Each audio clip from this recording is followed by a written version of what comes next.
2nd of September, 1609, in the morning. Close weather. The wind at south in the morning.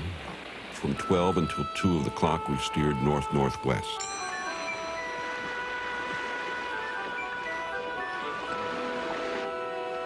We saw a great fire, but could not see the land. Then the sun arose, and we steered away north again, and saw the land from the west by north to the northwest, all like broken islands. This is a very good land to fall with, and a pleasant land to see. These are some of the first recorded impressions of the New Jersey coast. They come from the journal of Robert Jewett, a mate aboard Henry Hudson's ship, the Half Moon. In the 16th and early 17th centuries, European countries sent out explorers in search of markets and resources in Africa, Asia, and the Americas. In the land that would become New Jersey, Europeans and Native Americans came into conflict over potential fortunes in furs.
Henry Hudson arrived in America as much by accident as by design. His battered vessel flew the flag of the Dutch East India Company. He was 5,000 miles off course.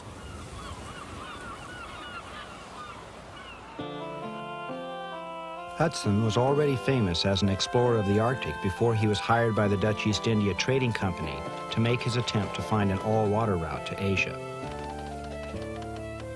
His eventful voyage in 1609 is the one for which Hudson is best remembered. Yet, it was a bitter failure for him because he didn't find the Northwest Passage to Asia for which he was looking.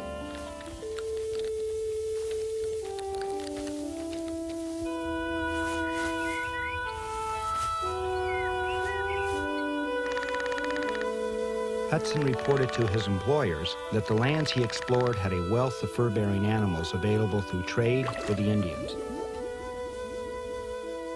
His report led to some initial trading parties being sent to America beginning in 1614. In 1621, merchants in Amsterdam and nearby cities formed the Dutch West India Company in order to make voyages to the Americas and trade with the Indians.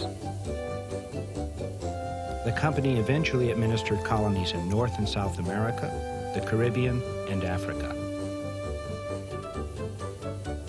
The company dispatched 30 French-speaking families under the command of Cornelius Jacobson May, after whom Cape May is named. After an uneventful crossing, they reached the Hudson River in the late spring 1624. May sent a boat with a few families to the Delaware River.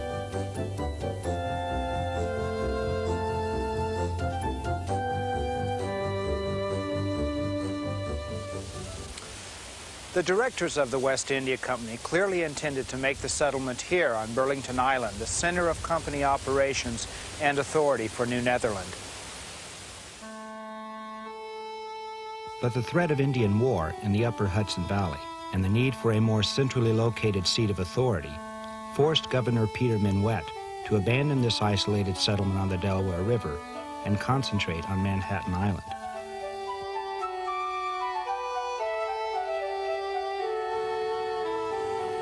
The Dutch West India Company was more interested in trade than in colonization.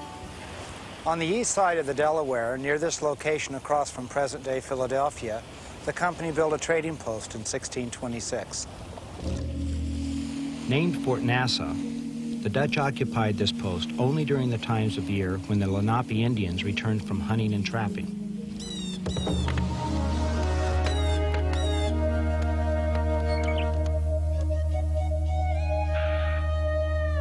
The local Aboriginal people living in what is today New Jersey cannot be simply lumped together as a single tribe.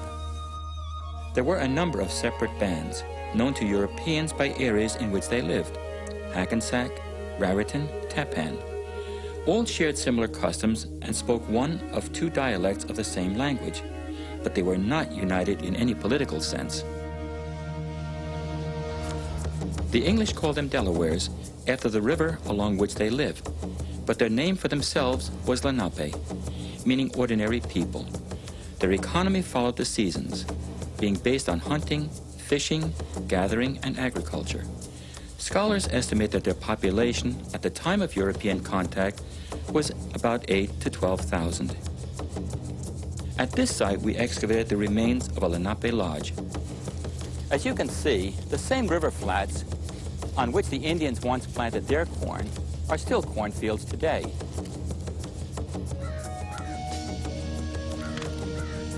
The Delaware lived in permanent settlements year-round. During certain seasons, the men went out to hunt, trap, fish, and gather food. Sometimes whole families went along.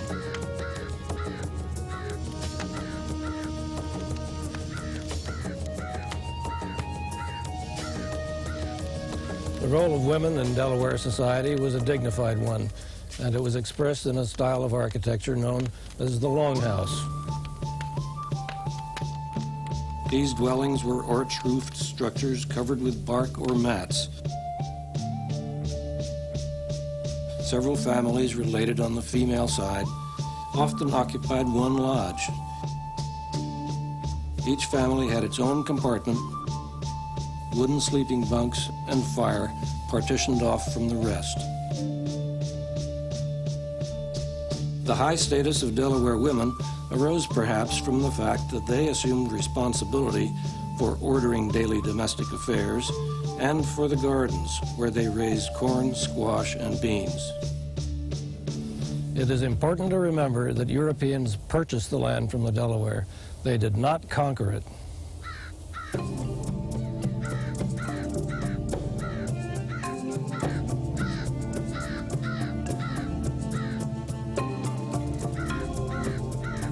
Europeans desired furs for a number of reasons. European houses had no central heating, and fur clothing was good protection from the northern European winter. Also, it was fashionable among the upper classes to wear fur robes, gloves and collars, and beaver felt hats. In excavations similar to this, we archaeologists have found many European objects acquired by the Native Americans in trade. Most valuable to the Indians were metal cooking pots, iron axes, and metal knives. Firearms were also much in demand as trade items. However, epidemic diseases, rum, and the fur trade had a devastating effect on the Lenape Indians. The acceptance of firearms made the Indians more dependent on the Europeans because gunsmiths, powder, and lead were in constant demand. The Indians hunted relentlessly and killed fur-bearing animals in all seasons.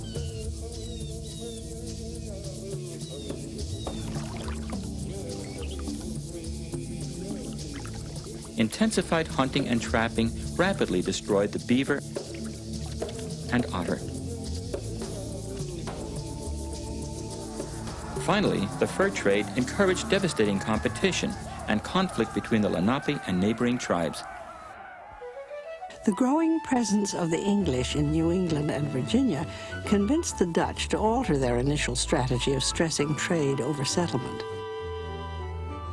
In 1629, the Dutch West India Company authorized large land grants called patroonships to company shareholders willing to settle colonists in New Netherland.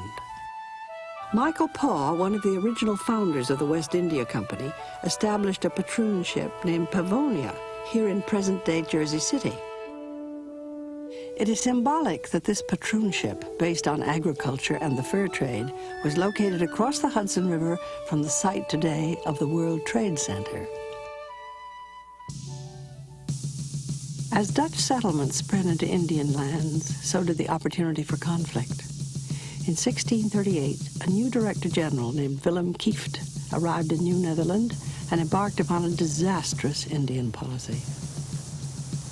In September 1639, in order to cover the cost of building Dutch fortifications, Kieft ordered that the Indians in the neighborhood of Manhattan must pay a tribute of furs, corn, or wampum, which are strings of beads made from seashells. The following spring, a group of Raritan Indians was falsely accused of stealing hogs from a farm on Staten Island. Kieft sent 80 soldiers to the Raritans' village. They executed several Indians and tortured the chief's brother. In June 1641, the Raritans retaliated, burning a Dutch farm over there on Staten Island and killing 4 of the inhabitants. Kieft's response was to offer a bounty of wampum to any Indian who would bring him a Raritan Indian's head. After an Indian village in what is now Westchester County was attacked by Mohican Indians, the survivors took refuge among the Hackensack and Tappan Indians. Kieft sent 2 companies of soldiers to attack the refugees at Pavonia on the night of February 25, 1643. David Peterson de Vries, owner of a patroonship on Staten Island, had gone to Director General Kieft in New Amsterdam in a futile attempt to dissuade him from his hostile Indian policy. De Vries witnessed the Pavonia Massacre from the Manhattan side of the Hudson River. I remained that night at the Director General sitting up.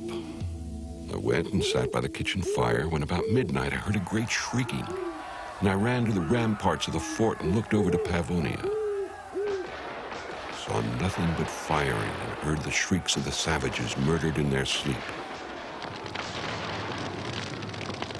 Infants were torn from their mothers' breasts and hacked to pieces in the presence of their parents, and the pieces thrown into the fire and in the water, and other sucklings being bound to small boards were cut, stuck, and pierced, and miserably massacred in a manner to move a heart of stone.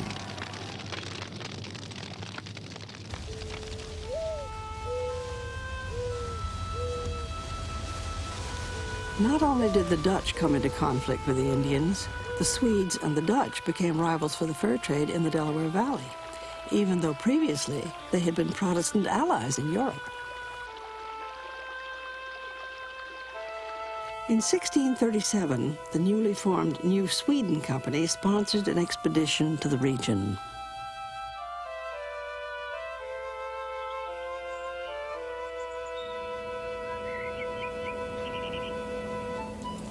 A Swedish settlement was established here in present-day Wilmington, Delaware, named Fort Christina after Queen Christina of Sweden.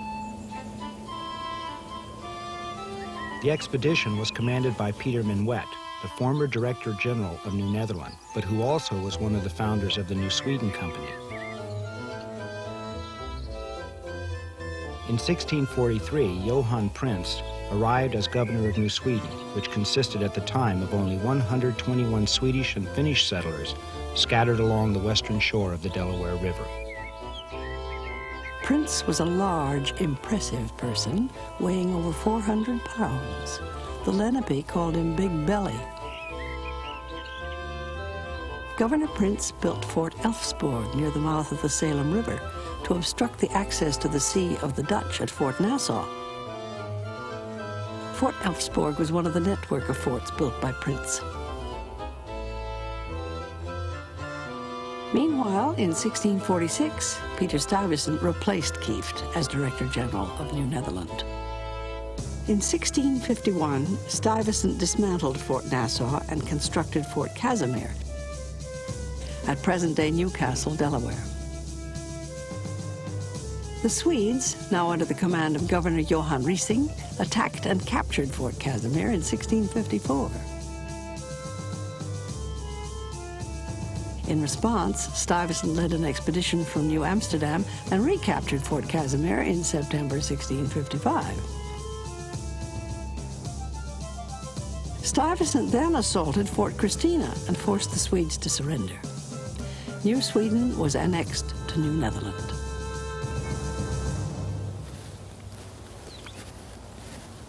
While besieging the Swedes at Fort Christina, Stuyvesant received news that the Indians had attacked Manhattan. He quickly sailed back to New Amsterdam to face the colony's second Indian War, known as the Peach War. An estimated 500 armed Indian warriors paddled 64 canoes down the Hudson River. It is uncertain what they wanted. One explanation was that they sought Hendrik van Dyke, who was accused of killing a Lenape woman he claimed had stolen peaches from his orchard. The warriors shot and wounded Van Dyke, and then most of them departed for the Dutch settlements at Staten Island and New Jersey.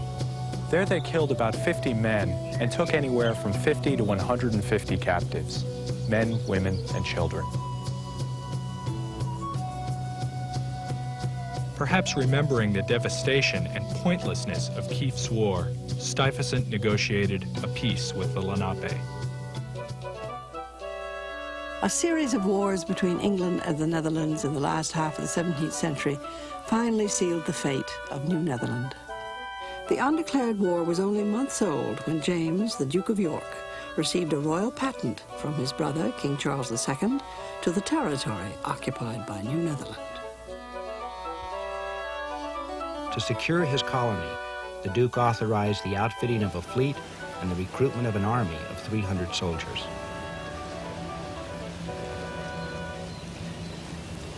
When the sails of the English ships were first sighted at New Amsterdam, Peter Stuyvesant had fewer than 150 professional soldiers at his command and a panic-stricken civilian population.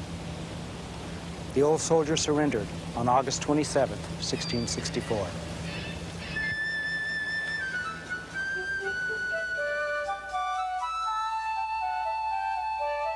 New Netherland and New Sweden had ceased to exist, but the Swedish and Dutch settlers remained. In fact, the major settlement of Swedes and Dutch in New Jersey took place after the English conquest. The English takeover of the region stimulated Swedes and Finns to move from the west bank of the Delaware River to the largely unoccupied New Jersey side, most likely to escape taxes, military obligations, and English cultural dominance. It is here that Swedes and Finns introduced log houses like this one. German settlers in Pennsylvania independently introduced another variation of log house construction. The Scots-Irish borrowed log construction from the Swedes and Germans and spread it elsewhere on the American continent.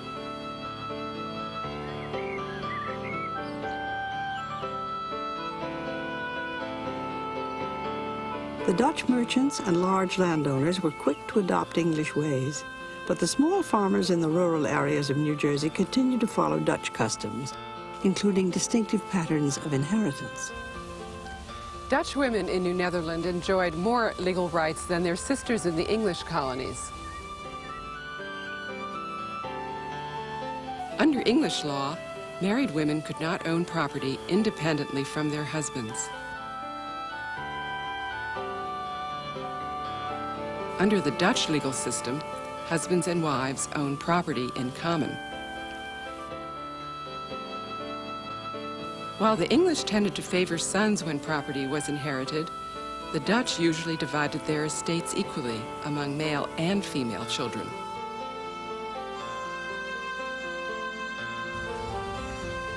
Dutch inheritance practices persisted into the 18th century, but the English legal system gradually was adopted. The world of the Dutch-American woman became more centered on the church and the home. Another legacy of the Dutch period was the introduction of African slaves. The Dutch were the chief European slave traders during the early 17th century.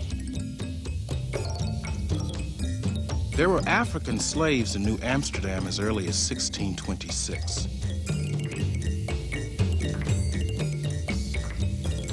The Dutch West India Company freed some of its slaves in 1644 and granted them land on which to support themselves. The descendants of these Dutch free blacks in 1687 bought land here in Japan, making this one of the earliest settlements of free black landowners in America.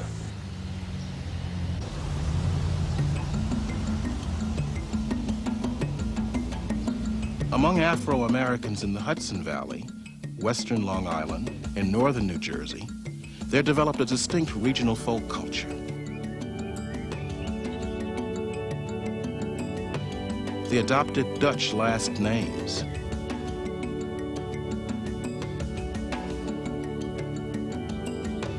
Spoke the Jersey Dutch dialect.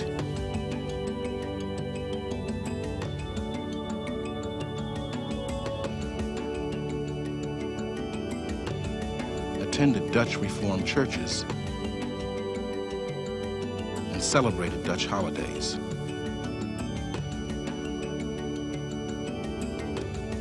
They also retained cultural survivals from their African heritage,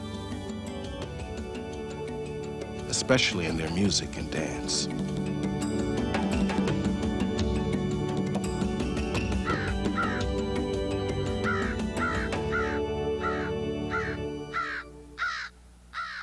In contrast to the persistence of the Swedes, the Dutch, and African Americans, the stage was set during this period for the eventual disappearance of the Lenape Indians from the cultural landscape of New Jersey.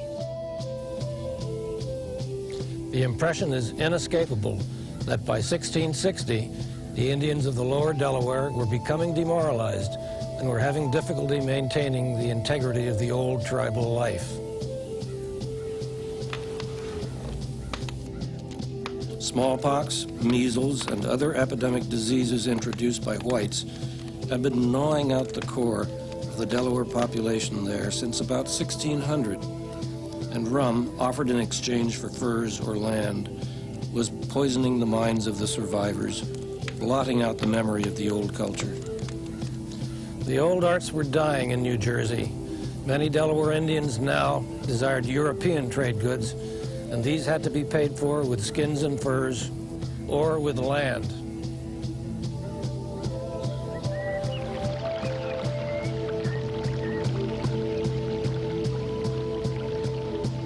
The expected fortunes in furs never materialized. But the arrival of Europeans, the forced introduction of African slaves, and the eventual removal of the Lenape Indians profoundly changed the land that was to become New Jersey.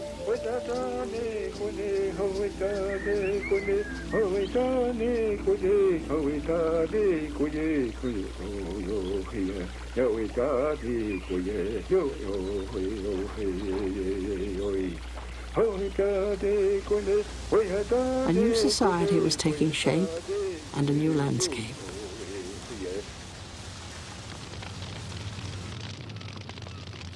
New Netherland lasted only 40 years, but during this period the foundations were laid for the New Jersey legacy.